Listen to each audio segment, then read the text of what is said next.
Hello, this is Robert Cartwright from the Institute of Classical Osteopathy, and today I'm with Paul Mazzucco from the Italian Institute of Classical Osteopathy, A.I.O.C, and Diego Gomez, who is the chairman of the Institute of Classical Osteopathy. And hello, everybody. Hello. And we've had a weekend at the Littlejohn Centre in Dublin, spending some time with Chris Campbell and talking about osteopathy.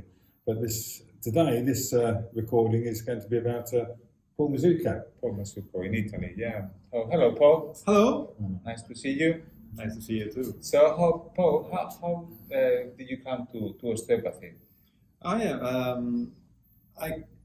came later to osteopathy after studying sports science at the beginning of my university career, and then I was not happy at the end of the course, and I studied Physiotherapy? Yeah. In Italy? In Italy. And then at the end of the course, I was not happy again. I was a happy man. Yeah. So I went to an osteopathic school in Italy for an interview, and I was fascinated by the knowledge of anatomy, physiology, and so on. And I decided to enroll and to study osteopathy, as another way of learning and doing something different. When was this? What sort of time? I think it was 1997. Okay, yeah, more or less. Yeah. Yeah, that's it. Yeah, obviously we know Paul, from a long time ago, and I met you first in the John Wernham College. Yeah. That was around 2004, 5, 6, I can't remember. Yeah, we started to study with John Wernham at the John Wernham College in September 2002. True. Yeah. Because I met Mr. Wernham in 2001. Where did you meet him? Yeah, it was occasionally my undergraduate school invited him in Italy for a conference, speech. Yeah. And as soon as I realized his knowledge and skillful application of the principles, and was talking, of course, about Littlejohn and Still and so on, I understood that was something much more. And because I was used to upgrade my knowledge, I did again another step. Yeah, I was saying that when I first met John Wernham, I was just starting osteopathy, and I was saying I didn't understand anything what he was talking about. That was like a completely different osteopathy. Did it happen to you as well in Italy? Or? Yeah. We were shocked, because we were used to testing muscles, testing joints, and making this technique for this, making this technique for that. That's okay. But when it came and talk about mechanical application of principle, physiology, linked, all the stuff, talking about diseases and oh my God, this is another kind of osteopathy. It opens a new door, and you want to discover that. It happened to me. I went to osteopathy thinking that it was much more than just muscles and joints. And as you said, it's the same experience. And another reason was that I wanted to get to the source, and the closest thing to the source of osteopathy was John Wernham College at that time. It was very close to Littlejohn and still. And that apostolic succession. So how many people went to Maidstone to study? We began in 2002. We were 6 people. 6? Yeah. And the following year, following our advice, other 8 people from Italy. Okay. Wow. Went to the John Wernham College for another run. Was there when people used to do visits to the John Wernham College? Was there a limit on numbers that they would take, or did you just arrange it with them? We're going to bring over 15 people on such and such a week. How did that work? Yeah, we wanted to stay in the college for sleeping, and so they told us that there were limited spaces. So we had 6 to 8 places to stay, and there was a bed and breakfast next door. Next door. I've never been to Maidstone. When I studied in the 1990s, we shared a lot of the lecturers from the Maidstone at the College of Osteopaths Educational Trust, but I never actually went to Maidstone, and unfortunately never met John Wernham. How was he in the lecture room? Was he okay with so many Italians around? Yeah, he was always joking and making some jokes, about Italian language. How do you call this? How do you call that? It was good fun, when he had foreign students, he always, he welcomed them and made them special, and it was a nice relationship with Mr. Wernham. But you had, I suppose, Chris Batten. Really... The first person we met at the John Wernham College in the first morning of the first lecture was Chris Batten. And was very kind and also very good as a lecturer since the beginning. So we had special lecture from John Wernham, but the most of the curriculum was done by Chris Batten as well. We had other lecturers as Howard Bermore. We had Pierre Bihan. We had maybe sometimes we had Meme or something like that. Yes, Meme. But the most of the time was up to Chris Batten to lead the teaching. And then obviously you had a group in Italy, that had studied under John Wernham, and then you created an association in Italy.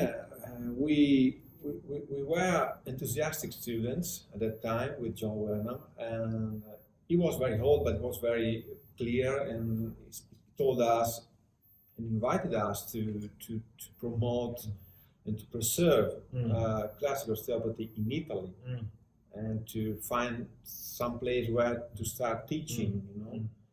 He was very old, but at the same time was still getting to the mission of promotion and preserving, his work.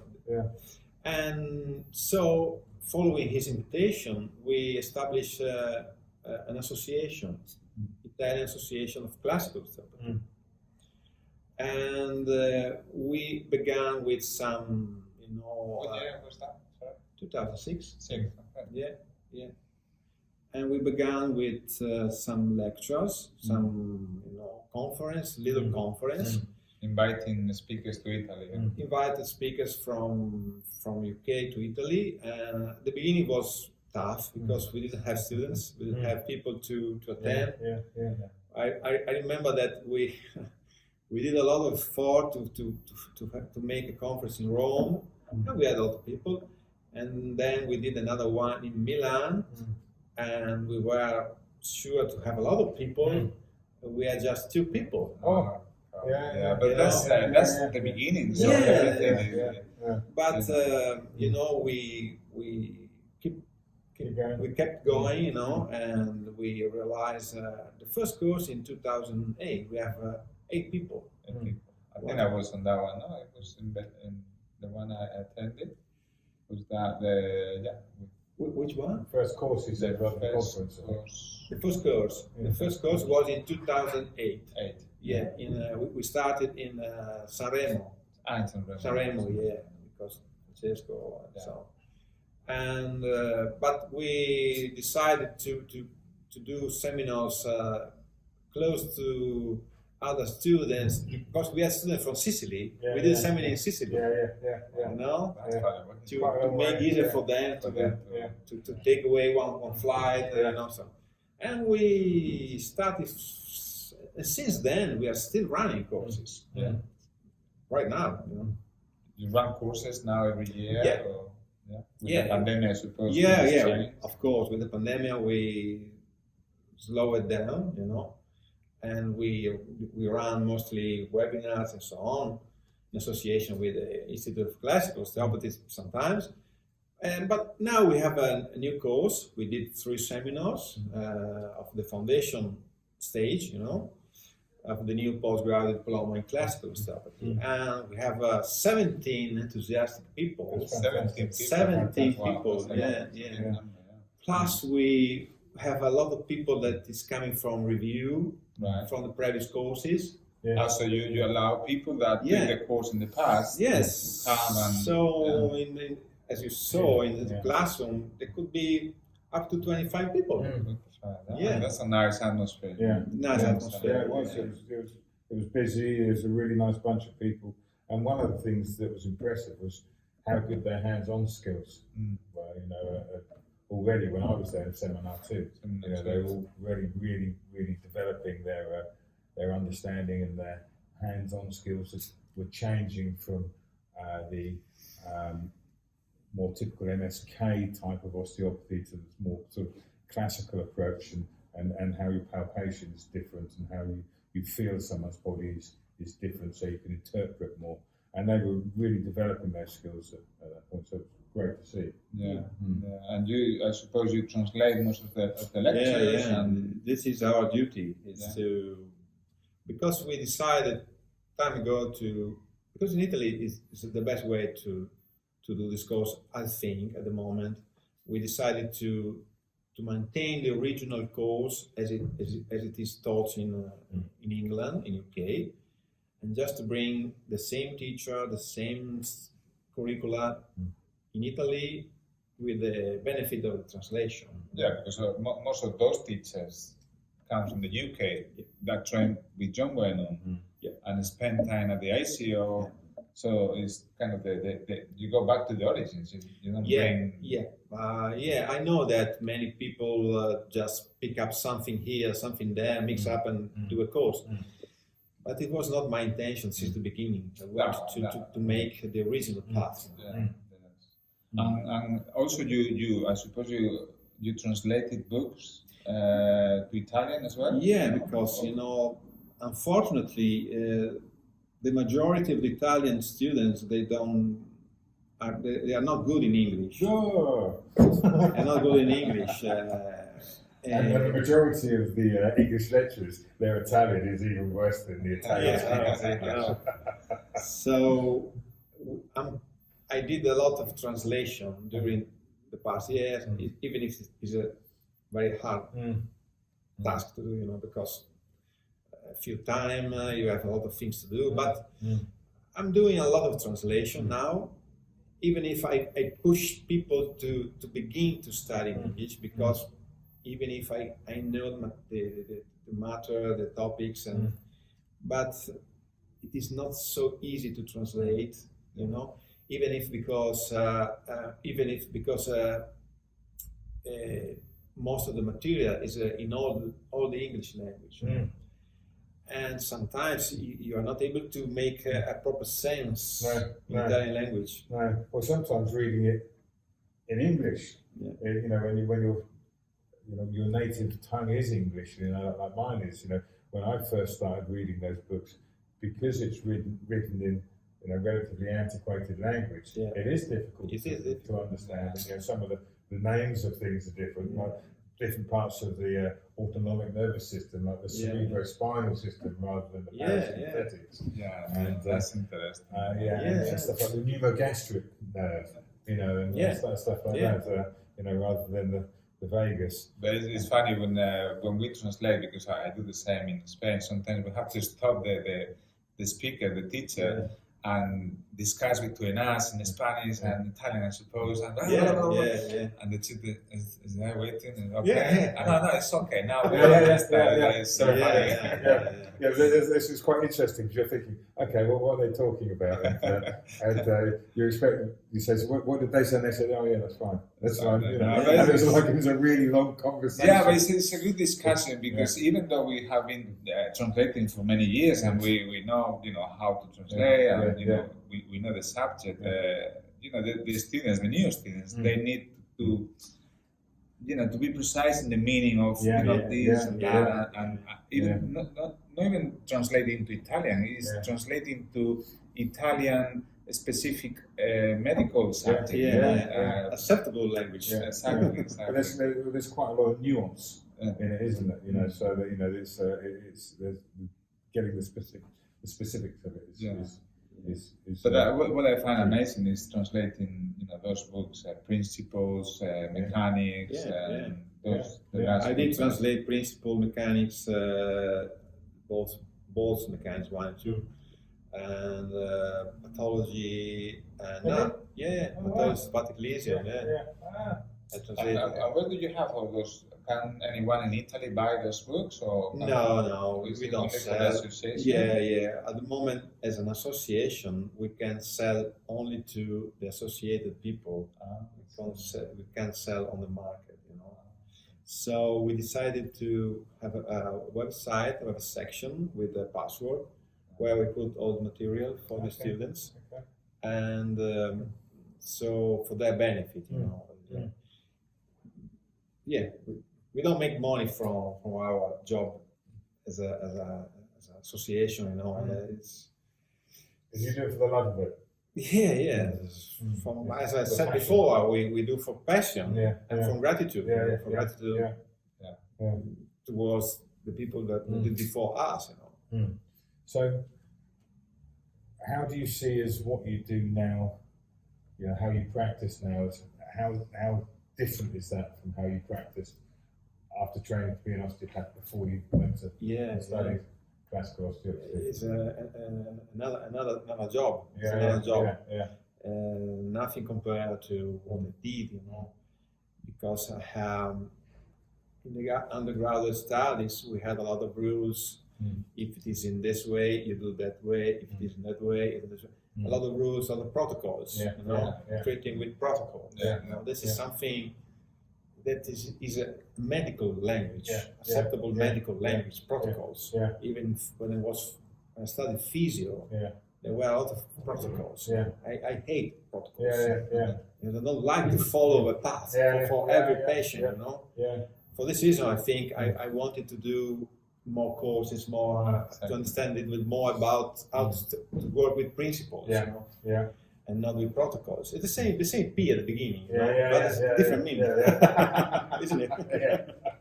No, that's the beauty of this, and I always remark to patients when they come to clinic, we treat the person, but we do treat the person. I mean, I treat, Mr. Tal.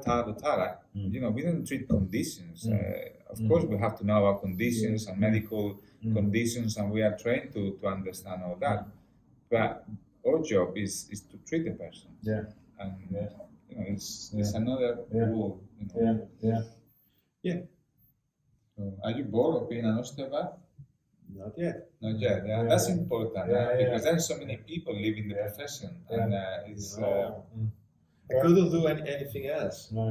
Apart making some furniture with my hands with the wood, working with the wood, but as a hobby. Professional cyclist. Professional cyclist. I want to work. It is interesting because I observe this in the UK with osteopaths, and I'm sure it's probably similar everywhere where osteopaths are trained in universities in the medical osteopathy, really, like we all were originally. And there's this kind of people get to this point, not everyone, but a lot of people get to this point where osteopathy isn't really working for them, or they need to know more, or they want to study. So they want to study how to prescribe or give injections or stuff like that. And it's because they've got to the point where osteopathy isn't helping their patients, and that's because it's medical osteopathy, which isn't osteopathy. It's manual therapy, and I got to that point, and that was when I started to train as an osteopath, because I was thinking, this it's not really doing what it said on the tin, and I didn't really have a good understanding. And then I met a classical osteopath, Howard Beardmore, who you mentioned earlier, and he recommended me to study with the institute, which was in the about 2008, 2009. I started studying with the institute, and it opened up a whole new world of osteopathy. And whereas I felt I was a reasonably good osteopath before, there was lots of people I couldn't help, and there are still people I can't help. But I can help so many more people now than I used to be able to. So it's far more fulfilling, isn't it? Yeah, that's true. The same with me.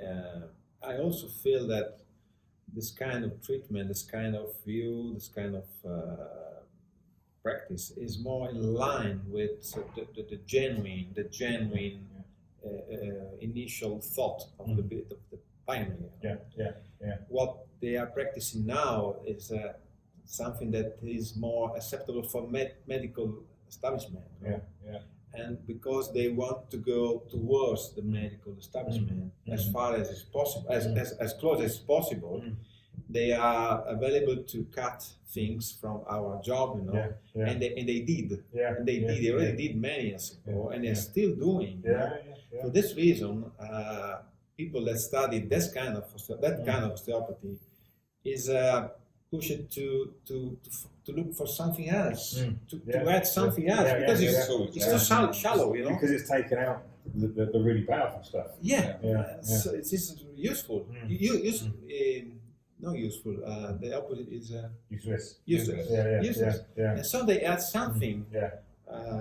Tapes, exercises, needles, exercises, everything. Well, and you have people going into nutrition, psychology, which is good. I think it's good to know more, but sometimes we forget that we are osteopaths, and we treat the person. And if osteopaths don't treat the person, the spine, the body with the hands, who else is going to do it? I mean, I respect so much to the nutritionists and the psychologists, and if I have to refer to one of those or to the GP, it's fine. They do the bit, but my bit is to look after the body, because that's how we understand the person. And helping people recover by removing natural obstructions to that. But at the same time, you can see this process of fragmentation of the profession, because people want to be specialized in this, in that.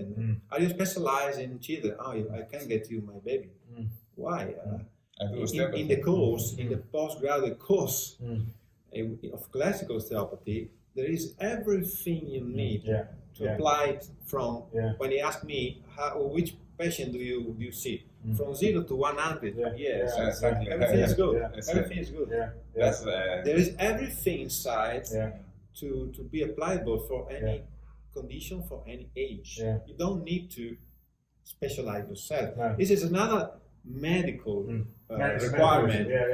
Medical requirement. Breaking things up.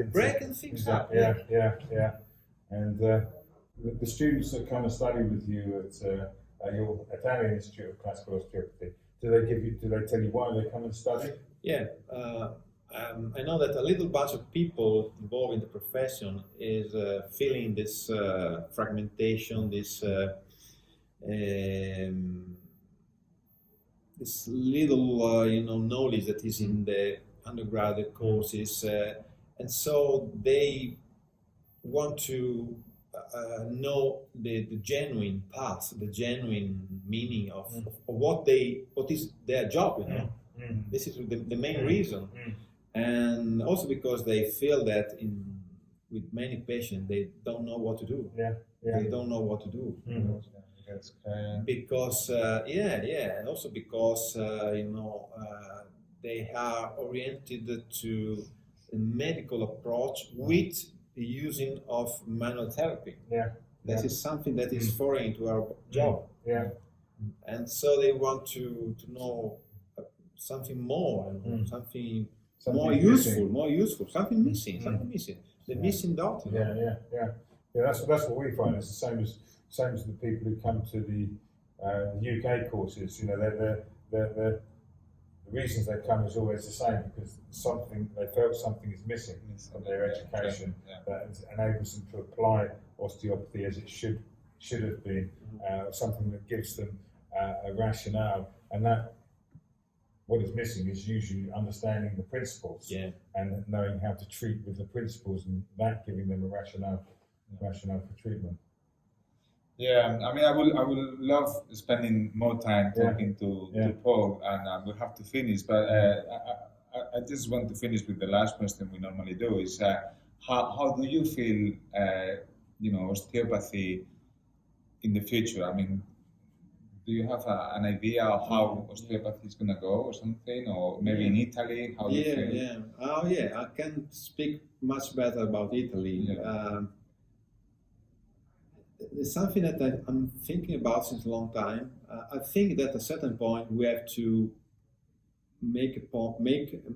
find a moment to redefine what is osteopathy. I think that now everything is osteopathy, and that's not true. We have to find a way to redefine what is osteopathy. We must do that, otherwise our work, our involvement in this commitment, this kind of classical study, would disappear, because they say, okay, you do osteopathy, I do osteopathy, I do the same thing. What is osteopathy?